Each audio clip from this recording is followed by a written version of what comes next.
안녕하세요. 예, 반갑습니다. 이제 벌써 11월, 12월 강의를 했고, 1, 2월 했고, 이제 세 번째 3월 달부터 또 첫 강의를 시작합니다. 또 5월 달부터 처음 시작하고, 지금 앞으로도 또 7월 달부터 처음 시작합니다. 계속 반복을 하니까 모르는 게 있어도 하나씩 알아가면 됩니다. 너무 모르는 게 있어도 슬퍼하거나 노여하시면 안 되겠죠. 1차 지금 합격자가 27,875명이 있습니다. 1차 합격자가. 2차만 보시는 분들이. 그리고 2차 합격자가 27,078명. 약 37%가 합격했습니다. 응시자 대비. 그래서 끝까지 포기만 안 하고 시험 응시를 하면 거의 절반은 합격하는데, 학원 다니는 분들은 80% 이상을 합격을 하죠. 근데 이제 인터넷 듣는 분들이 의지가 약해서, 인터넷은 보통 보면 첫 강은 조회수가 엄청나게 높아요. 그러다가 마지막 끝날 때 되면 절반도 안 돼요. 그만큼 의지가 약하다는 이야기죠. 처음에는 열심히 하려고 듣다가 가면 갈수록 그게 잘 안 됩니다. 혼자서 스스로 통제를 해야 되니까 정말 힘듭니다. 인터넷으로 하는 거는. 그 인터넷으로 하시는 분들도 이제 학원 다닌다 생각하고 딱 시간을 정해놓고 무조건 알든 모르든 강의는 들어야 되겠습니다. 오늘 프린트 그 두 개를 내드리는데, 위원회 비교한 거 이거는 이미 옛날에 내드렸던 내용입니다. 똑같고요. 그 다음에 그 핵심 비교 정리는 이제 개정된 부분을 반영을 해서 약간 조금씩 달라졌습니다. 완전히 달라진 건 아니고요. 13번의 그 실거래 가격 신고 내용이 달라졌습니다. 이번에 보니까 자금 조달 구획이 투기과일지구, 옛날엔 투기과일지구 했는데 지금 조정지역이 포함됐습니다. 3억 이상. 그 다음에 비규제지역 6억 이상. 그 다음에 투기과일지구에서 9억 초과하는 경우에는 자금조달 정빙자료를 제출해야 되는 걸로 바뀌었습니다. 이런 부분들 조금 수정이 되었습니다. 이제 강의하면서 또 계속 찾아보시면 되겠습니다. 프린터 내드린 거는. 그래서 이 프린터는, 핵심 비교 정리 프린터는 시험 볼 때까지 계속 가지고 다니셔야 되겠습니다. 자, 그러면 그 시험 처음, 또 오늘 혹시 처음 들으신 분도 계시겠지만, 시험은 10월 31일 마지막 주 토요일 날 시험을 실시합니다. 특이하게 최근 들어서 10월 달이 4주밖에 없었는데 올해만 10월이 5주입니다. 그래서 마지막 주 토요일 날 시험을 보는 것으로 결정되어 있습니다. 보통은 넷째 주 토요일 날 봅니다. 근데 올해만 특이하게 5주였기 때문에 5번째 주 토요일 날 시험을 실시합니다. 자, 나머지 내용들은 또 수업 들으면서 보충을 하기로 하고요. 12페이지 부동산 중개업의 총칙 바로 진도 나가도록 하겠습니다. 시험에 이제 나오지 않는 것은 가급적이면 생략을 하도록 하겠습니다. 12페이지 이 중개의 변천 과정, 시험에 딱 한 번 출제되긴 했습니다. 21년 전에 1995년도 8회 시험에 딱 한 번 출제됐습니다. 그 양가로 2번에 있는 12페이지에 각회 이게 출제되긴 했는데요. 이 법조문에 각회라는 말이 없고요. 일본식 한자입니다. 그래서 지금은 시험에 내기 어렵습니다. 즉 각회라는 것은 최초로 부동산만을 전문으로 중개하던 전문 직업인을 일컫는 말입니다. 시험에 딱 21년 전에 한 번 나왔고요. 그래서 어느 과목이든지 여러분들이 최근 10년 동안 한 번도 안 나온 거는 공부 안 하셔도 됩니다. 굳이 거기에다 정력을 낭비할 필요는 없습니다. 그래서 바로 14페이지 법 제정 목적을 보겠습니다. 법 제정 목적도 보니까 지금 20회라고 되어 있잖아요. 최근에 나온 적이 없어요. 그러나 이거는 우리 핵심 비교 정리 프린터 1번에 있습니다. 핵심 비교 정리 프린터 1번에도 있습니다. 목적. 이건 목적은 시험에 이때까지 8번 출제됐습니다. 31번 시험 봐가지고 8번 출제됐으니까 평균 4년에 한 번 정도 시험에 출제됐습니다. 자, 목적을 보면 공인중개사의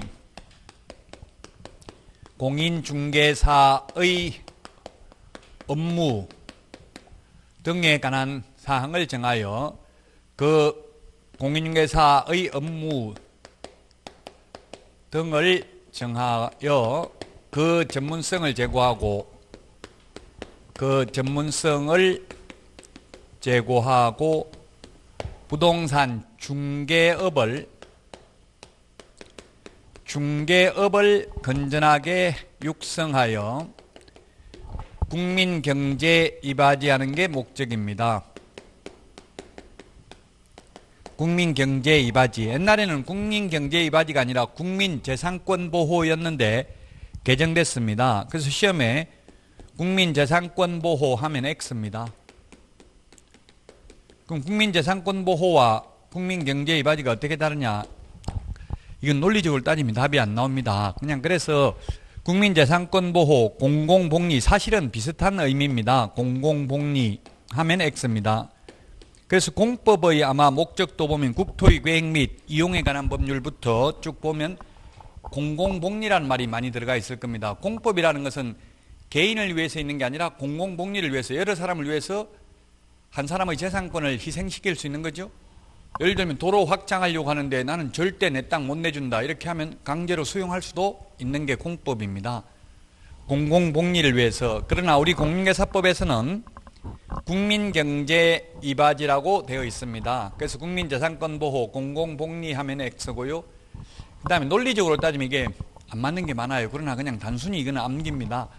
공인중개사의 업무 등에 관한 사항을 정한다고 했는데, 사실 공인중개사는 자격증을 취득한 사람이고 자격증을 취득해도 아무런 일을 할 수가 없습니다. 이걸 제가 볼 때 논리적으로 맞게 하려면 개업 공인중개사 등의 업무 등에 관한 사항을 정한다, 이렇게 하는 게 맞습니다. 그러나 법조문 있는 그대로 이거는 암기를 해야 됩니다. 공인중개사의 업무 등에 관한 사항을 정합니다. 그래서 이 법을 만든 사람 자체가 공인중개사, 개업 공인중개사, 소속 공인중개사 이걸 명확하게 구분하지, 헷갈리는 거예요. 구분했다가 못했다가 이렇게 하고 있습니다. 지금 어쨌든 공인중개사의 업무 등에 관한 사항을 정합니다. 그 다음에 중개업을 육성하는데 시험에 중개업자를 육성한다, 중개업무를 육성한다, X로 출제되었습니다. 중개업을 건전하게 육성해야 됩니다. 그래서 각 과목마다 이해를 바탕으로 해야 되고, 이해가 안 되면 암기를 하고, 암기가 안 되면 이해를 하고 하다 보면 둘 중에 하나는 됩니다. 민법도 이해는 해야 되지만 암기해야 될 부분이 굉장히 많아요. 민법도 무조건 이해만 한다고 다 되는 건 아니에요. 그 강사가 이걸 암기를 하라고 하면 다 싫어하기 때문에 수험생들이 무조건 이해하라고 하는데, 사실은 시험 공부는 어떻게 보면 암기입니다. 막판 되면은 민법도 이해해서 풀려고 하면 시간이 모자라서 못 풀 수도 있어요. 자, 그래서 목적이 되겠는데, 기출문제 15페이지 기출문제를 보면 이런 식으로 시험에 출제되었습니다. 목적, 자 15페이지 문제를 보시면 목적으로만 연결된 것은 했는데, 중개업의 건전한 지도, 이런 말 없죠? 중개업을 건전하게 육성한다고 했어요. 이게 논리적으로 따지면 답이 안 나와요, 이거는. 그 다음에 니은에 보니까 중개업을 육성합니다. 중개업자 육성 아니고요, 중개업무 육성 아니고, 니은은 맞죠? 그 다음에 디귿에 공인중개사의 전문성 제고, 이런 말이 없어요. 명문 규정이 그냥 단순히 암기입니다. 공인중개사의 업무 등에 관한 사항을 정한다고 했죠? 그래서 디귿에 보니까 니은 했고, 디귿 공인중개사의 업무 등에 관한 사항을 정하여 그 전문성 제고, 이거는 맞네요. 맞죠? 디귿은 맞네요. 전문성 제고, 그 업무 등을 정해서 전문성을 제고하는 거 맞습니다. 디귿은 맞고요. 이거 보고도 법정 보고 풀어도 헷갈려요. 이게 시험에 가장 어려워요, 이런 부분이. 리얼이 개업공개사의 공신력 제고, 이런 말 없죠? 예, 공신력 제고, 리얼 이런 말 없고요. 미음에 공정하고 투명한 부동산 거래 질서 확립, 역시 명문 규정 없습니다. 이걸 논리적으로 풀려고 하면 다 좋은 말이잖아요. 그래서 헷갈린다고. 이 목적은 그냥 법조문 그대로 암기해야 됩니다. 우리 오늘 내드린 핵심 비교 정리 프린터 1번에 있습니다. 그 1번에 목적을 2개 적어놨는데요. 동그라미 1번, 동그라미 2번. 동그라미 2번은 뭐냐면 부동산 거래 신고 등에 관한 법률 목적인데요. 부동산 거래 신고 등에 관한 법률 목적은 한 번도 시험에 출제된 적은 없습니다. 그래서 이 목적은 핵심 비교 정리 프린트해 가지고 있으면서 시험 볼 때까지 계속 반복해서 보셔야 됩니다. 해마다 나오지는 않습니다. 자, 그래서 답은 3번이 되겠습니다. 15페이지 법령의 구성 및 특징 시험에 안 나오니까 그냥 참고로 읽어보시기 바랍니다. 이제 그러면 바로 17페이지 용어의 정의. 여기 우리 제목 옆에다가 시험에 나온 게 적혀져 있잖아요. 이런 부분, 잘 나오는 부분을 공부하셔야 돼요. 안 나오는 부분 열심히 하면 안 되고요. 자, 용어 정의가 6개가 있습니다. 이것은 시험에 반드시 출제됩니다. 해마다 출제됩니다. 용어의 정의. 아마 2차 과목은 공법도 용어의 정의라는 게 있는데 이 용어의 정의가 중요한데 용어 정의라는 것은 영어로는 definition, limited, 범위를 한정시켜 준다는 뜻입니다. 국어 사전적 의미가 아니라 이 법에서만 사용하는 용어입니다. 이것도 논리적으로 왜 이런 뜻일까 이거 생각하면 답이 안 나온다고요. 이 법에서 이렇게 쓴다고 정해놓은 거예요. 무조건 이거는 국어 사전적 의미가 아니고 이 법에서만 쓰는 용어입니다. 자, 그래서 이제 6개가 있는데 첫 번째 중개가 있습니다. 중개. 예, 중개를 국어 사전에 찾아보면 중개, 사람인자, 사람인자가 2개 있죠. 사람들 중간에서 소개한다. 이게 중개의 뜻은, 말뜻은 사람들 중간에 서서 소개하는 거, 알선하는 게 중개인데, 그래서 국어 사전에 찾아보면 초등학생들이 사용하는 국어 사전에는 물건을 연결시키는 것 이렇게 돼 있고, 지금 여러분들이 휴대폰으로 네이버나 다음에 검색을 해보면 중개란 제3자로서 당사자 사이에 서서 일을 주선하는 것 이렇게 되어 있습니다. 근데 그런 의미가 아닙니다. 이 법에서는 중개 대상물에 대하여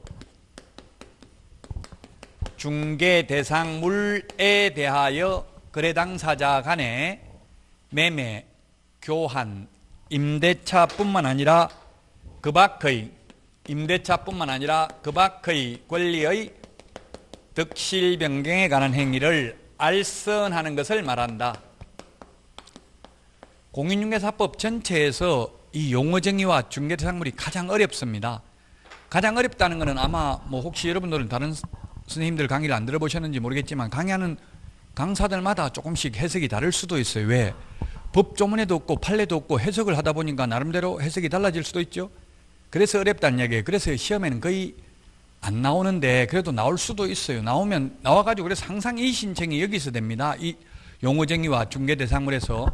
왜 뭐가 특히 문제냐면 이게 그 밖의 권리 이게 문제예요. 그 밖의 권리가 뭔지 법조문에 예를 들면 공법에는 이런 논란의 여지가 없어요. 그 밖의 권리는 대통령령으로 정한다. 국토부령으로 정한다 해서 공법에는 다 열거되어 있어요.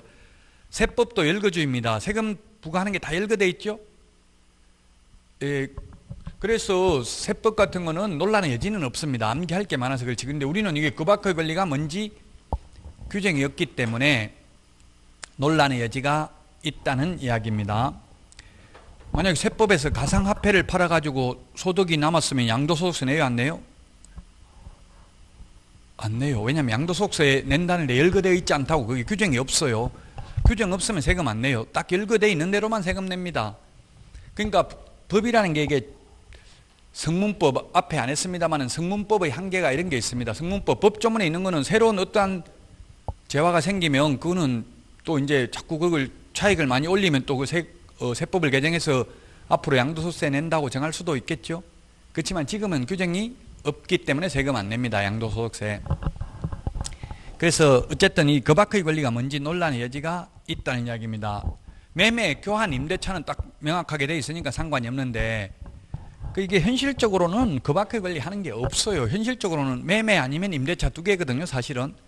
그럼에도 불구하고 이 법조문에 그 밖의 권리라고 되어 있는데 이때까지 시험에 나왔던 그 밖의 권리를 보면 저당권 등 담보물건이 있고요. 저당권 등 담보물건이 있습니다. 그 다음에 환매권,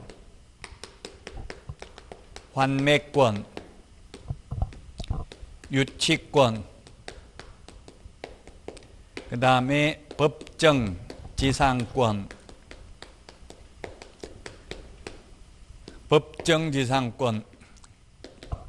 법정저당권, 이러한 5개의 권리가 시험에 한 번씩이라도 출제됐던 그 밖의 권리입니다.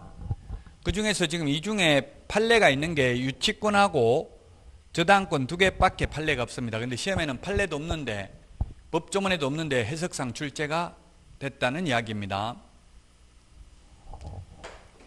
또 작년에 출제는 이게 점유가 중개대상 권리인지 이렇게 출제됐어요. 이게 법조문에도 없고 판례도 없고 아무것도 없거든요. 그래서 이게 논란의 대상은 되었습니다. 그냥 해석상의 문제, 그래서 어렵다는 이야기입니다. 점유라는 거는 가지고 있는 게 점유잖아요. 점유권도 아니고 그냥 점유 이렇게 했어요. 점유, 가지고 있는 게 점유인데 뭐 가지고 개업공개사 네가 가지고 있어라 이렇게 중개해 줄 여지는 없는 거죠. 여기는 사실상 지배하는 게 점유기 때문에 이런 게 어느 정도 민법이 이제 바탕되어서 종합적으로 풀어야 됩니다. 자, 저당권이라는 것, 저당권 등 담보물권입니다. 예, 저당은 담보로 잡히는 게 저당이고, 저당권이라는 것은 경매에 넘어갔을 때 다른 채권자보다 우선 면제받을 수 있는 권리가 저당권입니다.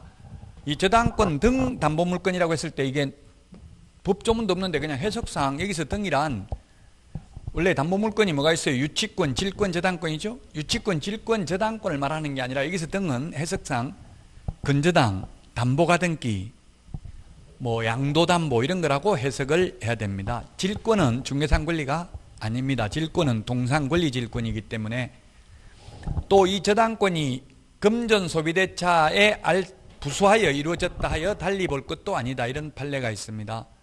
즉 은행에 돈 빌려주는 것을 돈 빌려주고 저당권을 설정하는 것도 중개다. 그래서 이게 뭐냐면 판례를 보면 브로커들이, 대출 브로커들이 기업체에 수백억의 대출을 알선하고 커미션을 받아 먹었어요.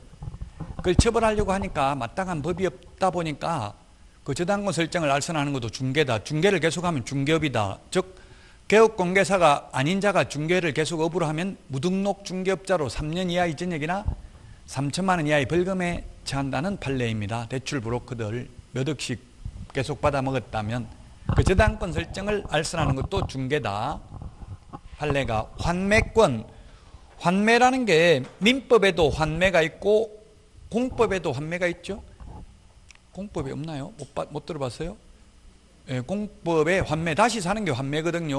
뭐 예를 들면 수용, 공익사업을 위한 토지 취득 및 보상에 관한 법률에서 내 땅이 수용됐는데 계속 그 개발한다 해놓고 안 하면 이제 다시 개발 안 할 것 같으면 사업계획을 포기하면 원래 수용했던 사람한테 다시 먼저 우선권을 준다고 환매할 수 있는 권리를, 그게 환매입니다. 그런 것도. 또 민법에서 환매는 역시 다시 살 수 있는 권리가 환매입니다. 민법에서. 갑과 을이 있으면 갑이 을에게서 돈을 1억을 빌리고 그 1억을 담보하기 위해서 1억짜리 부동산 등기를 넘겨줬습니다. 넘겨주면서 특약으로, 환매 특약으로 내가 1억을 다시 갚으면 다른 사람한테 팔면 안 되고 반드시 갑에게 되팔기로 약속하는 게 환매 특약입니다. 특별한 약속입니다. 이렇게 해놨는데, 이렇게 환매 특약을 해놨는데, 만약에 이게 환매 특약은 몇 년 범위 내에서 가능해요? 민법에서 5년 범위 내에서 가능하죠. 그래서 5년 지나가지고 이게 부동산 가격이 3억으로 올랐어요. 3억으로 올랐으면 1억을 갚아야 다시 소유권을 취득하는데 갚을 돈이 없으면 병한테 그 환매할 수 있는 권리인 환매권을 양도할 수도 있다고요. 양도하면 2억 받고 팔면 되겠죠. 병은 갑에게 2억을 주고 시세가 3억이니까 을에게 1억을 줌으로써 소유권을 취득하게 될 것입니다. 어쨌든 이 환매할 수 있는, 다시 살 수 있는 권리인 환매권을 양도할 때는 중개 대상 권리이기 때문에 개업 공인중개사만이 중개를 업으로 할 수 있다는 이야기입니다. 뭐 현실적으로 이런 일은 거의 없기 때문에 지금 어려워요. 가장 어려워요. 공인중개사법 지금 전체 중에서 이 첫 시간 하는 게 가장 어려워요. 거의 대부분 과목이 첫 시간이 최고 어려워요. 민법도 앞에 총칙이 가장 어려워요. 원래 총칙이라는 건 지금 우리도 공인중개사법 지금 총칙인데 총체적 규칙이거든요. 각 칙은 각 규칙인데 그럼 총칙은 이거 채권법, 물권법, 친족 상속법 모두 다 적용되는 게 총칙이에요. 모든 민법이 적용되는 게 민법 총칙이라고요. 그래서 가장 어려워요. 총칙이. 그래서 우리는 민법 총칙부터 강의합니까? 처음에 어떤 데는 계약법부터 또는 물권법부터 강의하는데도 있는 것 같더라고요. 충치기 어려우니까 앞에 부분이. 자, 그래서 환매권도 중개재산 권리고요. 유치권 할 때 유치라는 건 유치장 할 때 유치하고 똑같아요. 이게 유치장에 들어가면 철조망 안에서 못 움직이고 있는 거잖아요. 그래서 유치권은 못 움직이게 꽉 잡고 있을 수 있는 권리 이런 뜻이에요. 유치권이라는 말 뜻이. 그래서 민법에 이제 다 민법 규정에 있는 거죠.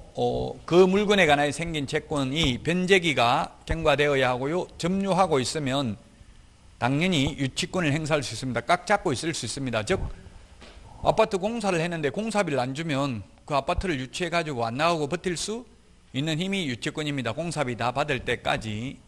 그래서 우리 공인중개사법에 이제 시험에 유치권이 중개산 권리인지 나와가지고 6회 때는 중개산 권리가 아니라고 했었어요. 아닌 게 답이었어요. 6회 때는 중개산 권리가 아닌 게. 그러다가 다시 또 그 12회 때인가 다시 출제돼가지고 이제 행정소송을 제기했는데 유치권이 중개산 권리에 되는 걸로 바뀌어버렸어요. 판례가. 판례가 뭐라고 했냐면 유치권도 일신 전속적이 아닌 재산권으로서 피담보채권과 목적물의 점유를 함께 이전할 경우 그 이전이 가능하며 유치권이라 하여 달리 볼 것도 아니다.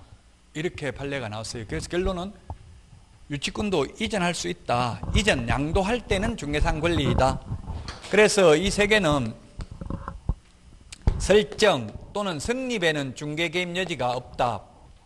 법정이라는 말이 법률의 규정이죠. 법률의 규정에 의해서 성립한다고요. 유치권도 법정 담보물권이죠. 법률의 규정에 의해서 성립하니까 설정에는 개입 여지가 없다. 그러나 이전 양도할 수는 있고 이전 양도할 때는 중개산 권리에 해당된다. 근데 시험에 아무 말 없이 그냥 유치권이라고 나왔을 때도 중개산 권리가 된다고 시험에 출제됐어요. 이런 건 상대적으로 풀어야 돼요. 굉장히 어렵습니다. 그래서 논란의 대상이 되기 때문에. 법정지상권도 마찬가지예요. 법정지상권. 민법에서 법정이라는 말은 법률의 규정, 줄임말이 법정입니다. 민법에서 법정지상권이 나올 텐데 제가 지난주에 마지막 강의를 할 때 말을 잘못한 것 같기도 한데 지금 생각하니까 지상권의 최단기 존속기간이 30년인데 제가 25년이라고 한 것 같기도 한데 기억 안 나요? 경고한 건물은 30년, 목조 건물 15년, 공작물 5년이죠? 최단기 존속기간이. 저도 기억은 정확하게 안 나요. 어쨌든 30년입니다. 혹시 지난주에 25년이라고 했다면 최단기 존속기간이 경고한 건물 30년, 목조 건물 15년, 공작물 5년 이런 거는 암기해야지 이 숫자를 이해한다고 되는 거는 아니죠. 그 민법도 암기해야 될 부분이 많다고요. 자, 이게 왜 그럼 30년이냐 논리적으로 자꾸 따지면 답이 안 나온다고요. 그냥 법을 만들 때 그렇게 규칙을 정한 거예요. 그래서 법정지상권 성립에는 개입 여지가 없습니다. 법률의 규정에서 당연히 성립하니까 민법 366조에 의해서 당연히 성립하므로 성립에는 개입 여지가 없고 이 법정지상권 예를 들면 민법 366조 건물이 갑소유고요. 토지도 갑소유인데 임의경매 저당권 설정 당시 토지와 건물이 동일 소유이었다가 임의경매로 토지 소유권이 을로 바뀌어도 갑은 계속해서 을 토지를 사용할 수 있는 권리가 법정지상권인데 이 법정지상권만 양도할 수도 있다. 민법 판례에 의하면. 그 법정지상권만 양도할 때는 중개산 권리에 해당된다. 성립에는 해당 안 된다. 법정저당권도 마찬가지입니다. 법률의 규정에 의해서 저당권을 설정한 것으로 본다. 이건 토지 임대인을 보호하기 위한 제도입니다. 토지 임차인이 나무 땅 빌려가지고 자기 건물 지어가지고 지료를 내지 않는 경우 2년 차임채권에 의해서 임차인 건물을 압류한 때에는 저당권을 설정한 것으로 본다. 이렇게 되어 있습니다. 그래서 성립, 설정에는 개입 여지가 없고 이 법정저당권도 이전, 양도할 때는 중개산 권리에 해당이 된다. 이거 뭐 해마다 시험에 나오는 거 아니니까 그냥 가볍게 생각해야 돼. 너무 쌓이되어 있는 거 이거 논란의 여지가 있는 거에 집착하면 안 됩니다. 인터넷에 보면 이거 질문 막 이런 거 깊이 하는 분들 있어요. 그 시험에 잘 안 나옵니다. 그냥 어쨌든 한 번씩은 시험에 나왔던 내용입니다. 해마다 나오면 논란의 여지가 있습니다. 이런 부분은 법조문에 법정저당권이 중개산 권리 된다 안 된다 법조문도 없고 판례도 없어요. 해석상의 문제입니다. 그래서 논란의 여지가 있다는 이야기입니다. 자, 중개에 대해서 봤고요. 이제 두 번째는 중개업입니다. 중개업. 이 업이라는 게 뭡니까? 직업의 줄임말이고 불교에서 업보 이런 말을 쓰죠. 업보, 계속 쌓이면 업보입니다. 그래서 불교에는 다 인연설인데 인연이 있다고 보는데 우리 부부로 태어나려면 얼마 정도 인연이 있어야 돼요? 부부로 태어나려면 7천급의 인연이 있어야 된다 하더라고. 1급이 뭐예요? 1급은 천지가 개벽했다가 다시 새로 개벽하는데 걸리는 시간이 1급이래. 이걸 7천급의 인연이 있어야 된대요. 부모 자식으로 태어나려면 원수니까 8천급의 인연이 있어야 된대. 8천급. 그러니까 뭐 엄청나게 어려운 거죠, 실제. 업이라는 거는 반복, 계속 쌓이는 거예요. 반복. 직업이 직업의 줄임말이 업보, 불교에서 말하는 거. 그 중개는 아까 앞에 중개했습니다. 중개는 아무나 해도 됩니다. 한두 번 중개하는 거는 자격증 없어도 해도 된다고요. 우연한 기회에 한두 번 중개하고 돈 받는 건 아무나 해도 돼요. 근데 여러분들은 중개하려고 자격증 따는 게 아니라 뭐 하려고요? 중개업, 직업으로 하려고, 계속 반복하려고요. 손님 죽을 때까지 계속 하면서 받으려고 하는 게 중개업입니다. 예, 죽을 때까지 하려면 욕심을 버려야 돼. 너무 돈 벌려고 욕심을 내면 사고를 칠 가능성이 많아요.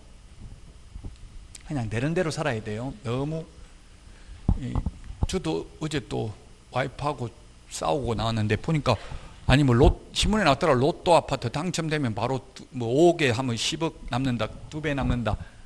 하자 뭐 이렇게 했더니 막 와이프가 돈 있으면 너 혼자 해라 이렇게 하고 돈이 어디 있냐 하고 막 싸움만 하다 그냥 나와버렸는데 어쨌든 그 돈이 있어야 돈도 벌지 돈 없으면 뭐 2배 남아도 뭐 어떻게 할 수도 없더라고요. 사실 지금 대출도 잘 안 되고 그러니까. 자, 어쨌든 업은 직업을 하는 게 업이다. 중개업은 다른 사람의 의뢰에 의하여 일정한 보수를 받고 중개를 업으로 하는 게, 직업으로 하는 게 중개업이다. 이 셋 중에 하나라도 빠지면 중개업이 아닙니다. 그래서 보수 안 받고 하면 계속 10번, 100번 해도 돼요. 자격증 없어도 돈 안 받고 중개하는 건 가능하다고요. 이게 개업공개사 입장에서 보면 바람직하지 않은 거예요. 법무사법에는 돈 안 받고 하더라도 법무사, 만약에 등기 신청 대행을 개업공개사가 한 번만 하더라도 법무사법 위반입니다. 그 의뢰인을 위해서 등기 신청을 대행을 한 번만 해도 위반이라고요. 근데 우리는 100번을 하든 보수 안 받으면 위반이 아닙니다. 그러면 보수를 받고도 안 받았다 이래버리면 현금으로 주고 안 받았다 하면은 사실상 무등록 중개업자를 처벌하기 어렵죠. 그래서 현실적으로는 무등록 중개업자가 엄청나게 많습니다. 뭐 컨설팅업, 부동산 컨설턴트 이렇게 간판 달아놓고 실질적으로 중개업을 해요. 그러면서 손님 오면 계약서는 법무사 사무실에 가서 쓰고 이렇게 해요. 현업에서 지금. 이런 걸 처벌해야 되는데 난 돈 안 받았다 이러면 돈 받았다는 걸 입증하기 쉽지 않잖아요. 자기들끼리 몰래 주고받은 걸. 그래서 현실적으로는 이 무등록 중개업자를 처벌하는 사례가 거의 없습니다. 적발하기도 어렵다고요. 의뢰 안 받았다 하면 또 되고요. 보수 안 받으면 처벌 안 받고요. 보수 받아도 한 번밖에 안 받았다. 우연한 기회에. 이러면 또 여러 번 받은 걸 어떻게 입증하냐고요. 그게 고소한 사람이.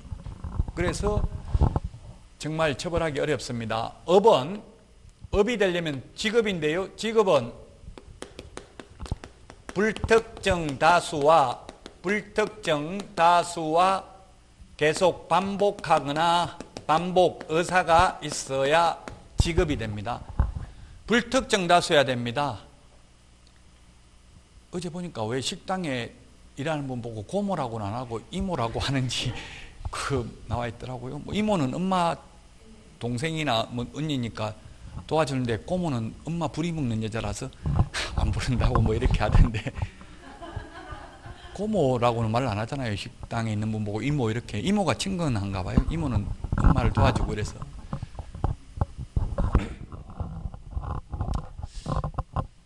전부 여자 위주로 되는 것 같아요. 저도 지금 뭐 처갓집에는 갔는데 뭐 우리 집에는 다 돌아가시고 없어서 갈 데도 없지만 한 번도 가지도 몇 년 동안 한 번도 못 가봤어요. 지금.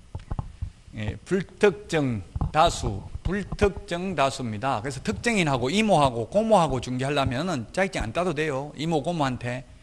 애인한테 중개하려면 자격증 안 따도 된다고요. 초등학교 동창생들에게만 중개하고 돈 받으려면 자격증 안 따고 해도 돼요. 특정인이니까 평소 알고 있던 사람들만 소개하려면 자격증 딸 필요 없다고요. 불특정 다수라는 건 뭐예요? 평소 누군지 모르다가 간판 보고 찾아온 손님들에게 평소 모르는 사람, 불특정 다수잖아요. 에게 반복해야 됩니다. 한두 번 우연한 기회에 전세 중개를 한번 하고 보수를 받은 사정만으로는 중개를 업으로 했다고 볼 수 없다.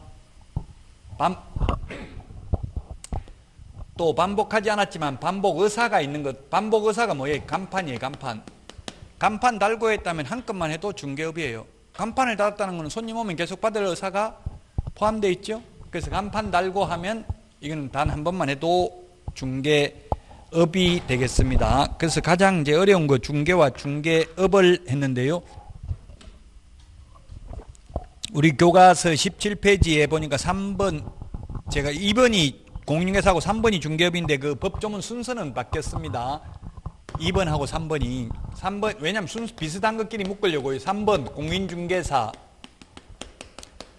4번 개업 공인중개사, 5번 소속 공인중개사, 6번 중개보조원입니다.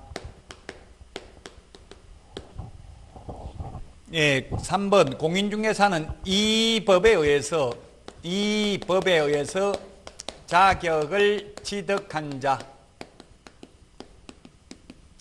자격을 취득한 자입니다. 이 법입니다. 저 법이면 X입니다. 저 법. 시험에 저 법이라고 안 나오고 미국에서 자격증을 취득해와도 공인중개사가 아니다. 맞죠?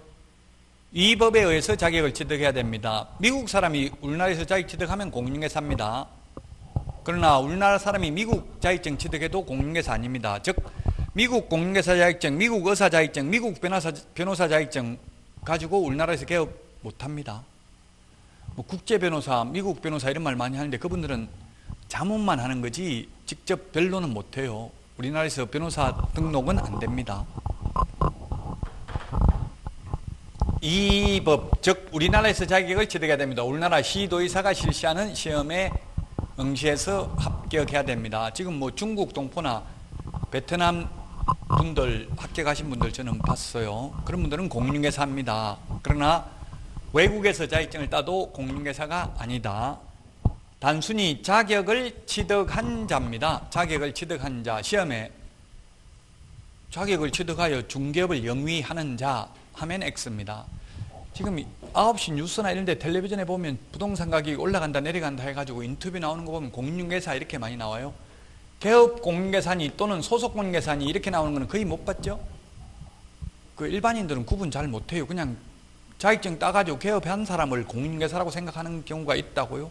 일반인들은. 근데 공인중개사는 단지 자격을 취득한 자입니다. 취득을 하여 중개업을 영위하는 자 하면 X입니다.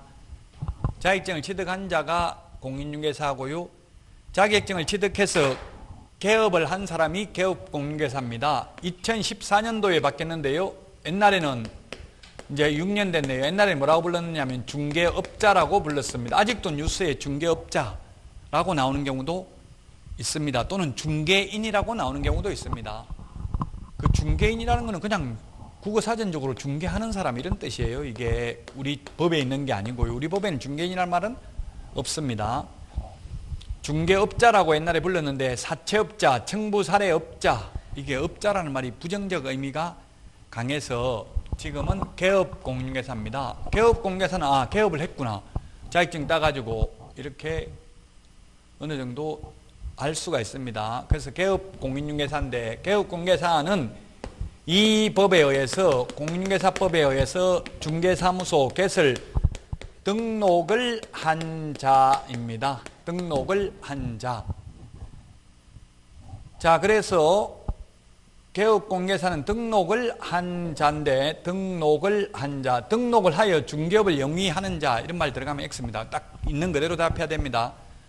등록을 하고 중개업을 영위하지 않고 있어도 등록을 했다면 개업공인중개사입니다.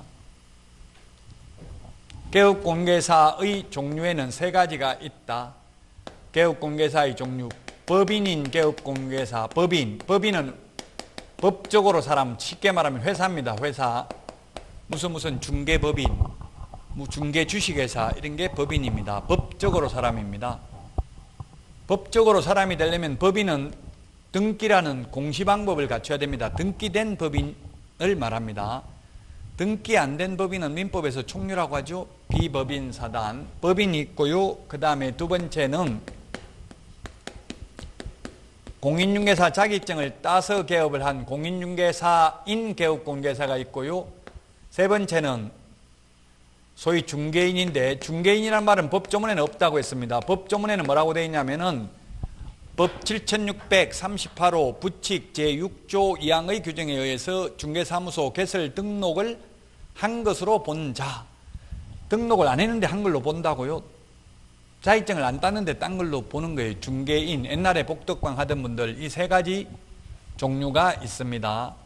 공인중개사는 약 45만 명이 있고요. 지금 개업공개사 숫자는 많이 줄어들었어요. 한때 11만 명까지 늘었는데 지금은 10만 명 밑으로 줄어들나 보더라고요. 이 부동산 경기와 영향을 많이 미치죠. 부동산 가격이 올라가는 데는 공부 보니까 그래요. 강의를 하다 보니까 부동산 가격이 올라가는 데는 공부를 많이 하고요. 부동산 가격이 떨어지는 지역에는 공부를 많이 안 하고 그렇게 되더라고요. 대체로 보면. 자, 어쨌든 세 가지 종류가 있습니다. 개업공개사의 종류는 세 가지가 있다. 자, 그 다음에 소속공인중개사와 중개보조원이 있는데, 자격증을 따가지고 취직하면 소속공인중개사, 자격증 없이 취직하면 중개보조원, 이 두 사람을 고용인이라고도 합니다. 고용인. 사람 인자가 붙으면 직원, 놈자자가 붙으면 사장입니다. 고용자는 사장이고 고용인은 직원입니다. 자격증을 따가지고 취직한 직원인데, 그래서 소속공인중개사는 개업공인중개사에 소속된 공인중개사로서 그 다음에 중개 업무를 하거나 또는 개업공개사의 중개 업무를 보조하는 자를 말합니다. 근데 중개보조원은 공인중개사가 아닌 자로서 개업공개사에 소속되어 중개 업무는 못하고요. 현장 안내 및 일반 서무 등 단순한 업무를 보조하는 자를 말합니다. 보조하는 자를 말한다. 그래서 자격증이 있고 없고가 가장 큰 차이점입니다. 그래서 현업에서는 구분하기가 쉬워요, 어려워요? 소속공인중개사인지 보조원인지 쉽습니다. 명함을 보면 실장님 명함 하나 주세요. 명함 다 가지고 있거든요. 현업에서는 보통 실장이라고 부르죠. 근데 명함에 보면 자격증 있는 사람은 공인중개사, 실장 이렇게 해놓고 자격증 없는 분은 그냥 실장 이렇게 해놨어요. 반드시 자격증 있는 사람은 소속공인중개사는 공인중개사라는 말을 넣겠어요, 안 넣겠어요? 애써 자격증 땄는데 그 자랑시키고 싶어서 다 넣어놨어요. 자랑시키는 것보다도 또 공신력이, 그 손님들이 공신력을 느끼게 하기 위해서 반드시 자격증이 있으면 공인중개사라는 명칭을 넣습니다. 근데 자격증 없는 보조원이 명함에다 공인중개사 이렇게 새겨 다니면 1년 이하 입진적이나 1,000만 원 이하의 벌금입니다. 유사명칭 사용금지 위반으로 보통 300만 원 벌금 나오더라고요. 자격증 없는데 공인중개사 또는 대표 이렇게 써가지고 다니면. 그 자격증 있고 없고가 차이고요. 중개업무 할 수 있고 없고가 차이입니다. 이게 또 논란의 여지가 있습니다. 중개업무가 뭔지 규정이 없어요, 법조문에. 그래서 이게 논란의 여지가 있다고요. 중개업무가 없는데, 이때까지 국토부 유권 해석은 거래계약서 작성 중개업무다. 그 다음에 확인 설명하는 것 중개업무다. 그 다음에 확인 설명서 작성 이런 것들이 있습니다. 이런 거 등이라고 했어요, 등. 그래서 어제 인터넷에 보니까 이런 질문을 올렸더라고요. 소속 공인중개사가 전속 중개계약서 작성할 수 있습니까, 없습니까? 이렇게 질문 올렸던데, 우리 법조문에는 시험에 나온 적 없습니다. 그냥 참고로 말씀드리는데, 시험에 나온 적도 없고 법조문에도 전속 중개계약을 소속 공인중개사가 작성할 수 있는지 없는지 시험에 나온 적 없고 명문 규정도 없다고요. 그럼 제가 생각할 때는 저는 작성할 수 있다고 봅니다. 예. 중개업무를 할 수 있기 때문에, 단 그 대신에 작성을 하더라도 밑에 사장 결재를 받도록 돼 있어요. 서명 또는 날인을 받으니까 작성을 해도 결국은 사장이 사인을 하기 때문에 사장 사인이 한다는 거는, 근데 이 거래계약서 확인설명서는 소속공개사도 함께 서명 날인하라고 돼 있죠. 근데 전속중개계약서는 소속공개사는 서명 및 또는 서명 또는 날인하는 난이 없습니다. 이거는 별로 안 중요한 거잖아요. 지금 거래계약이 성립된 것도 아니고 지금 우리 집 좀 팔아주세요. 당신한테만 내놓겠습니다. 예, 알겠습니다. 그 접수도 못 받는다고 보기는 어렵겠죠, 소속공개사가. 어쨌든 시험에 안 나오니까 이런 거 그냥 질문을 했길래 말씀을 드리는데요. 이 전속중개계약서 작성할 수 있다 없다 규정이 없다. 그 제 개인적인 생각인데 개인적인 생각은 시험에 잘 안 나옵니다. 이런 거는. 또 어떤 선생님들은 전속중개계약서는 개업공개사만 작성할 수 있다 이렇게 강의하는 분도 계셔요. 그래 이렇게 강사마다 다 내용이 다른 거는 시험에 안 나온다고 보시면 돼. 너무 심려치 마십시오. 뭐 제 강의가 무조건 맞다는 게 아니라 이 명문 규정이 없다. 전속중개계약서는. 자, 그래서 결론은 중개업무라는 게 뭔지는 논란의 여지는 있다. 근데 국토부 요건 해석은 이 세 개의 등이라고 했어요. 그러니까 다른 것도 있을 수 있다는 이야기입니다. 그 대신에 요거는 확인설명서나 계약서에는 반드시 당해물을 수행한 소속공개사도 함께 서명 및 날인을 해야만 됩니다. 그래서 이 소속공개사와 중개보조원의 차이점, 같은 점을 잘 기억해야 됩니다. 보조하는 것은 같은 점이죠. 보조는 예시를 들어놨어요. 보조가 뭔지. 현장 안내 및 일반 서무 등 단순한 업무를 보조한다라고 했습니다. 현장 안내, 빈집 구경시키러 데리고 가는 것 이런 거 할 수 있고, 격리 업무 뭐 어디 사무용품 같은 거 사고 적어놓고 이런 거 할 수는 있을 것입니다. 자, 그래서 용어 정의를 다 했습니다. 중요한 것은 용어 정의를 다 했고요. 자, 27페이지 문제를 풀어보도록 하겠습니다. 문제를 풀어보면 이제 공부를 하는 방향을 알 수가 있거든요.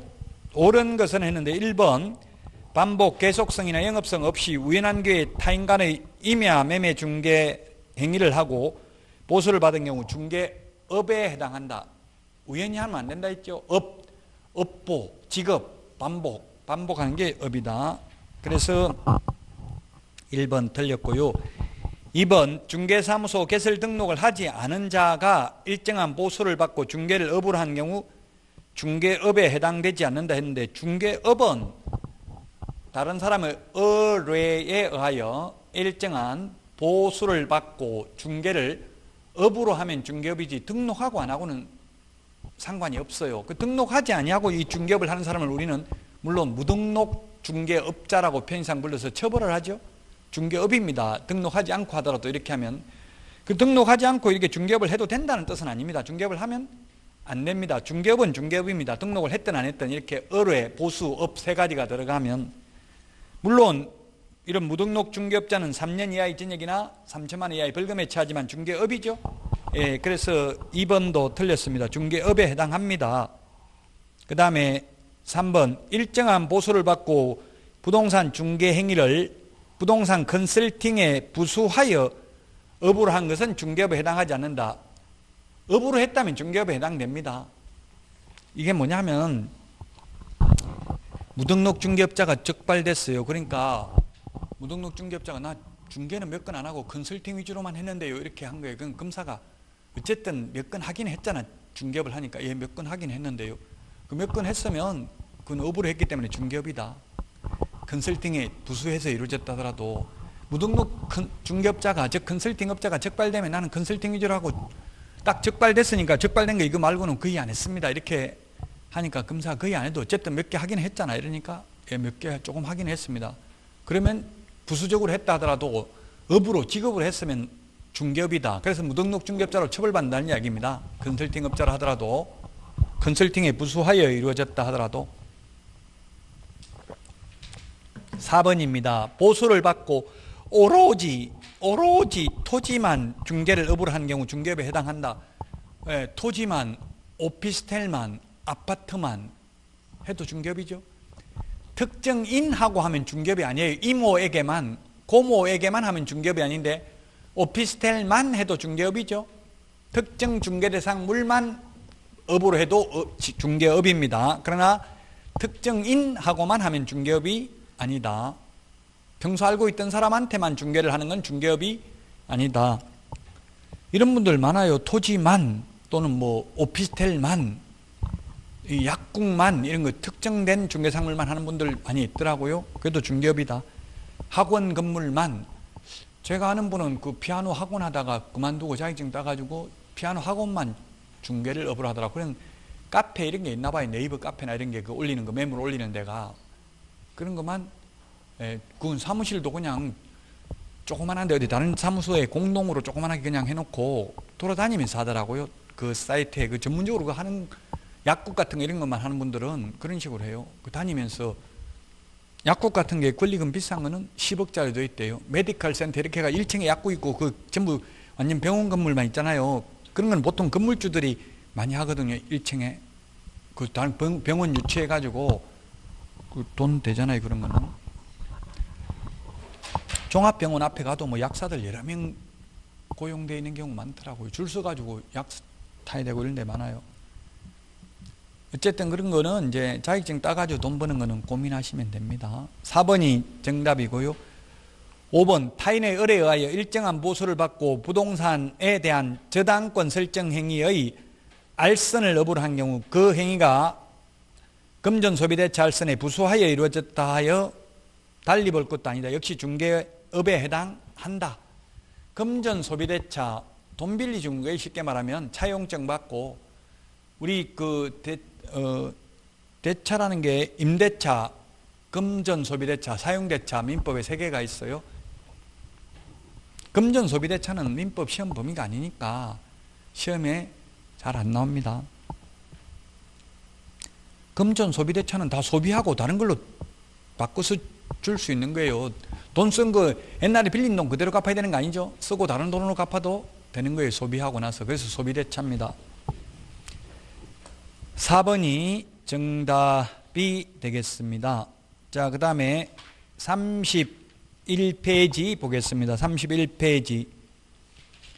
옳은 것은 했는데 1번 외국에서 자격 취득하면 공인중개사 아니다. 1번 틀렸고요. 2번은 중개보수 유무와 관계없이 X네요. 보수, 의뢰, 보수, 업 3가지가 들어가야 중개업이죠. 그래서 2번도 틀렸고요. 3번 개업공개사인 법인의 사원 또는 임원으로서 중개업무를 수행하는 공인중개사는 소속 공인중개사가 아니다. 맞습니다. 법인의 임원 또는 사원이라도 자격증을 따면 소속 공인중개사고 자격증 없이 법인의 임원을 하면 보조원에 해당됩니다. 굳이 분류하자면 법 제2조에 보면 그렇게 되어 있습니다. 법인의 임원 또는 사원으로서 공인중개사인 자를 포함한다 이렇게 되어 있습니다. 예, 그래서 3번도 틀렸습니다. 4번 중개보조원은 개업공개사에 소속된 공인중개사로서 이 말이 틀렸죠?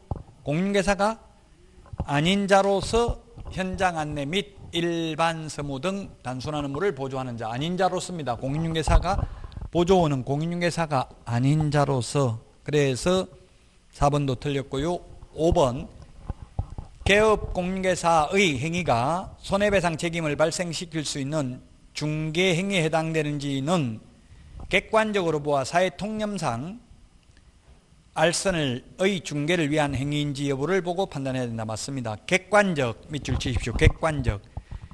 우리는 객관식 시험이기 때문에 주관적 하면 X입니다. 공인중개사법에서는 주관적이라는 말 나오면 무조건 X입니다. 전부 객관적입니다. 공인중개사법 시험에서는 모두 객관적이라고 주관적인 건 없습니다. 예, 모두 객관적이다. 거의 다 민법 시험에서도 대부분 객관적이에요. 주관적인 건 거의 없어요.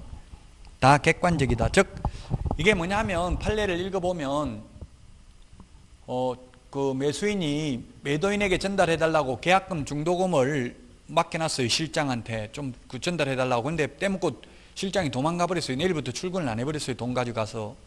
그럼 사장이 책임져야 되는지 여부입니다. 실장 보고 돈 가지고 도망가라고 시킨 적도 없고 그런 나쁜 짓 하면 안 된다고 시켰지 하라고 시킨 적은 없어요. 그럼 책임 있어요? 없어요? 사장은? 그래도 책임 있다. 즉 그거는 주관적인 게 중요한 게 아니다. 네가 뭘 그런 걸 시켰든 안 시켰든 그게 중요한 게 아니라 객관적으로 보아 사회통념상 의뢰인들을 보호해야 된다는 입법 취지에 비춰볼 때 그 사장이 책임 안 진다고 하면 그럼 의뢰인들은 피해를 보게 되잖아요. 그래서 결국은 그것도 보험금으로 받을 수 있다는 이야기예요. 1억 범위 내에서 1억 가입하면 보험금에서 1억 배상해 줘야 된다고 떼먹고 1억 넘게 떼먹고 도망갔으면 중개행위에 해당된다. 그것도 사회통념상. 예, 판사가 중개행위에 해당된다고 해서 객관적으로 판단해야 된다. 주관적으로 나는 그런 일을 시킨 적 없다 해봐도 소용이 없다는 이야기입니다. 그래서 5번이 답입니다. 5번 판례가 시험에 한 10번 넘게 나왔어요. 객관적. 여기서 말하는 중개행위는 또 우리 중개라는 용어 정의하고는 또 달라요. 중개라는 용어 정의보다는 좀 더 넓은 개념으로 사용하고 있어요. 판사는. 중개행위. 중개행위가 뭔지 법조문 없다고 했죠. 그냥 판사가 중개행위인지 여부를 판단했습니다. 자, 여기까지 하고 쉬었다가 32페이지 중개 대상물부터 보도록 하겠습니다.